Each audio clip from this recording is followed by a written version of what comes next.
Ada yang lebih penting daripada ini, yaitu pembatal-pembatal pahala puasa atau pengurang-pengurang pahala puasa. Antum harus sadar waktu antum berpuasa, sejak subuh argo pahala antum berjalan. Oleh karena sampai ada istilah tidurnya orang berpuasa juga berpahala. Itu bukan hadis Nabi SAW, tetapi benar. Karena selama dia dalam kondisi puasa, bukan kita disuruh tidur, enggak. Tapi seandainya dia letih, dia tidur, argo pahala tetap jalan. Kenapa? Dia dalam kondisi apa? Berpuasa. Jadi sejak subuh dia sudah berpuasa, argo pahala jalan sampai maghrib.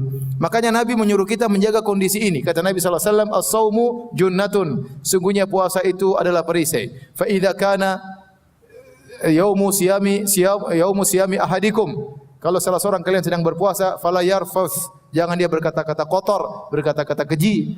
Wala yajhal, jangan melakukan kegiatan-kegiatan yang tidak benar. Wala yaskhab, jangan teriak-teriak. Nabi larang. Karena kita sedang dalam kondisi apa? Puasa. Dan ini mirip seperti seorang tatkala sedang ihram, maka dia harus jaga kondisinya karena argo pahala sedang jalan. Sama seperti orang berpuasa. Sejak dia azan subuh sampai azan maghrib, argo pahala berjalan karena dia sedang berpuasa. Kata Nabi, jangan berkata-kata kotor, jangan teriak-teriak. Tidak boleh, berarti kita tidak boleh teriak-teriak sana teriak sini. Ya, tidak boleh. Bahkan kata Nabi, wa in sabbahu ahadun au qatalahu falyaqul inni imru'un shaim. Kalau ada orang mencaci maki dia, jangan balas. Kalau ada orang mengajak dia berantem, jangan apa? Balas. Katakanlah saya sedang berpuasa. Agar orang itu jangan cari gara. Ya akhi, saya sedang berpuasa. Ya. Antum jangan manas-manasin saya. Ya. Saya sedang apa? Puasa. Jangan balas, jangan kita terpancing. Jangan bilang, saya lagi puasa. Nanti pada maghrib kalau mau, pada maghrib. Di lapangan, saya tunggu kau sana. Sekarang jangan dulu. Enggak, jangan gitu. Kita jangan diladeni. Karena kalau kita terpancing mengurangi pahala kita. Makanya hati-hati antum kalau di media sosial terpancing kemudian emosi maki, bahaya. Ente sudah puasa dulu, puasa medsos ya. Kalau bisa jangan sampai pahala antum berkurang. Ya, kita harus menjaga diri kita. Makanya kata Jabir bin Abdullah, ya, beliau berkata, fa idza sumta, kalau kau berpuasa, falyasum sam'uka wa basaruka wa lisanuka minal kadhib wal maharim. Kalau engkau sedang berpuasa, maka hendaknya lisanmu, hendaknya matamu juga berpuasa, hendaknya telingamu juga berpuasa, dan hendaknya lisanmu juga berpuasa. Jangan berdusta dan jangan kau melakukan perkataan-perkataan, mengeluarkan perkataan-perkataan yang haram. Wada anka adzal jar, jangan kau ganggu tetanggamu. Wal yakun alaika waqarun wa sakinah. Hendaknya kau dalam kondisi bersahaja, tenang, ya. Kata Jabir bin Abdullah, ya. Wala taj'al yauma saumika wa yauma fitrika sawaan, dan jangan kau jadikan hari puasamu sama seperti hari-hari biasa. Enggak boleh disamakan. Anda argo pahala sedang berjalan. Maka jaga hari-hari puasa kita dengan menjaga akhlak, menjaga pandangan, menjaga pendengaran. Ya. Di sana ada dosa-dosa yang para ulama menaskan bahwasanya itu membatalkan pahala puasa. Contohnya dusta, contohnya ghibah. Kata Nabi SAW, rubba sha'imin laisa lahu min siyami ilal ju' wal atash. Betapa banyak orang yang berpuasa, dia tidak mendapatkan dari pahala puasanya kecuali lapar dan dahaga. Wa rubba qa'imin laisa lahu min qiyamihi illa sahar wa ta'ab. Betapa banyak orang yang salat malam, salat tarawih, dia tidak mendapatkan dari salat malamnya kecuali hanya begadang dan keletihan. Ini sabda Nabi sallallahu alaihi wasallam. Dalam Sahih Al-Bukhari kata Nabi SAW, man lam yada' al-qawla az-zur wal jahla wal amala bihi falaysa lillahi hajatun fi ayyada'a ta'amahu wa syarabahu. Barang siapa yang tidak bisa meninggalkan perkataan dusta tatkala sedang berpuasa, Allah tidak butuh dengan lapar dan dahaganya. Ini kata para ulama, siapa yang dusta batal puasanya, batal pahalanya. Puasanya sah tapi pahalanya enggak ada.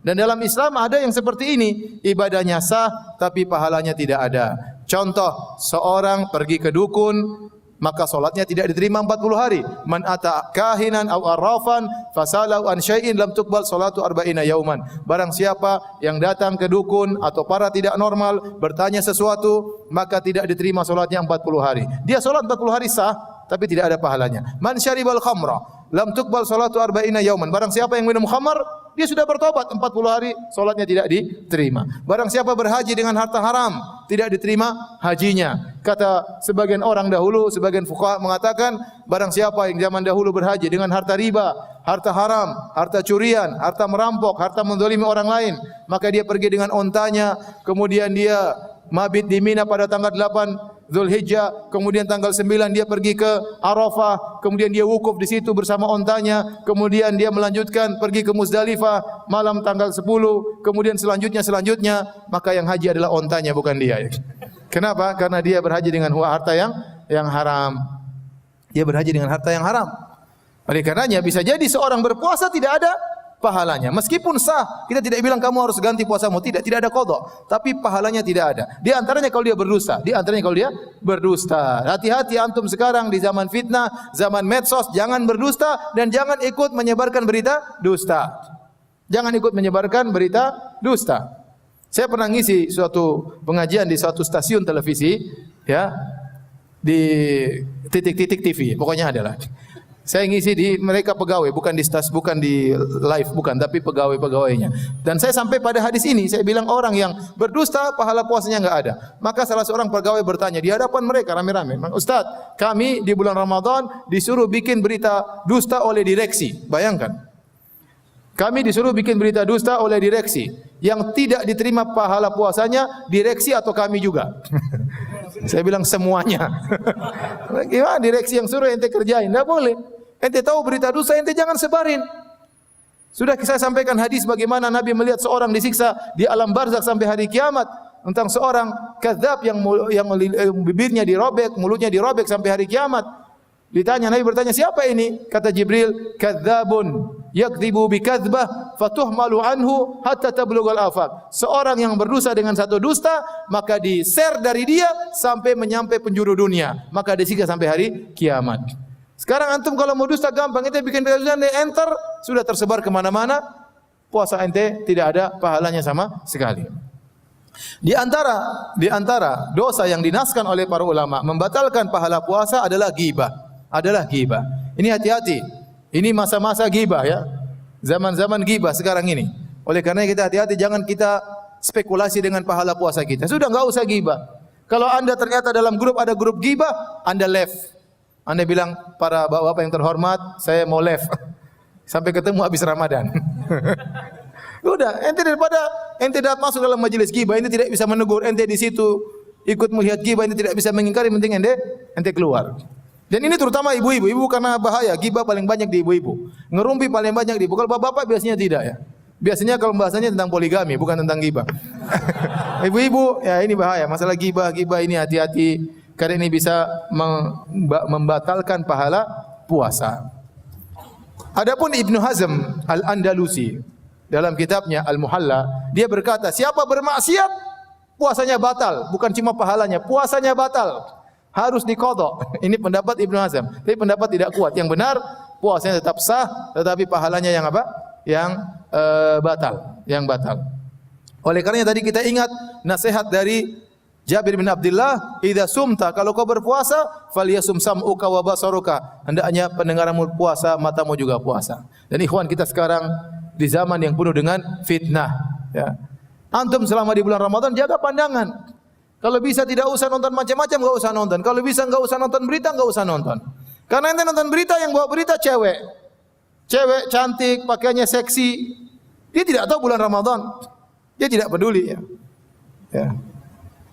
Apalagi saya pernah menonton zaman dulu ada seorang artis ditanya, "Mbak, kenapa berpenampilan gini-gini?" Kata dia, "Saya niatnya menyenangkan orang."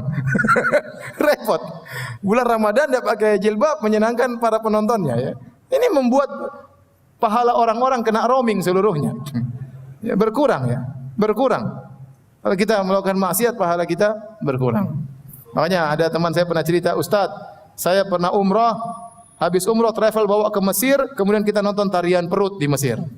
Saya bilang, ente pahala umrah, ente kena roaming. Harusnya kalau ente mau nonton dulu tali perut, baru ente bertobat kepada Allah. Kalau memang ente harus bermaksiat. Tapi kalau ente habis umrah kemudian sudah berbagai macam pahala, terus ente nonton tali perut, kena roaming. Nah kita demikian kalau kita puasa, kita lihat yang macam-macam, kena roaming. Nabi dulu bersabda, "Iyyakum wal julusa fit turuqat." Hati-hatilah kalian, jangan duduk di pinggir jalan. Jangan, kenapa? Karena banyak yang kita lihat. Banyak yang kita komentari, lihat orang gemuk banget, ghibah. Lihat orang kurus banget, ghibah. Coba bayangkan. Lihat cewek melotot. Lihat ini norak, kita susah enggak komentar. Makanya jangan duduk di pinggir jalan. Sehingga sebagian sahabat mengatakan, "Ya Rasulullah, kami harus duduk di pinggir jalan." Kata Nabi SAW, kalau kalian harus duduk di pinggir jalan, fa'atu tariqa haqqahu, maka tunaikanlah hak jalan. Apa hak jalan ya Rasulullah? Kata Rasulullah SAW, ghaddul basar, tundukkan pandangan. Tundukkan pandangan. Jaga pendengaran, jaga lisan, jangan komentar macam-macam. Hati-hati, kita di zaman fitnah, zaman mencela, zaman mencaci, zaman hoaks, zaman berita, tidak tahu kita akan validitasnya, kebenarannya kita enggak tahu. Antum baca berita, antum tahu yang menyebarkan ini siapa, yang buat siapa, sikoh atau tidak, ente enggak pernah tahu. Ini orang salat atau tidak yang bikin berita ini.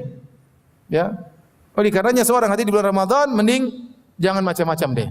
Kita belum tentu bisa bertemu Ramadan dan belum tentu bisa bertemu Ramadan berikutnya. Oleh karena jaga lisan, jaga pandangan, jaga pendengaran. Kalau bisa grup-grup left dululah. Ya, grup-grup kalau bisa ditinggalkan agar kita bisa konsentrasi beribadah di bulan Ramadan.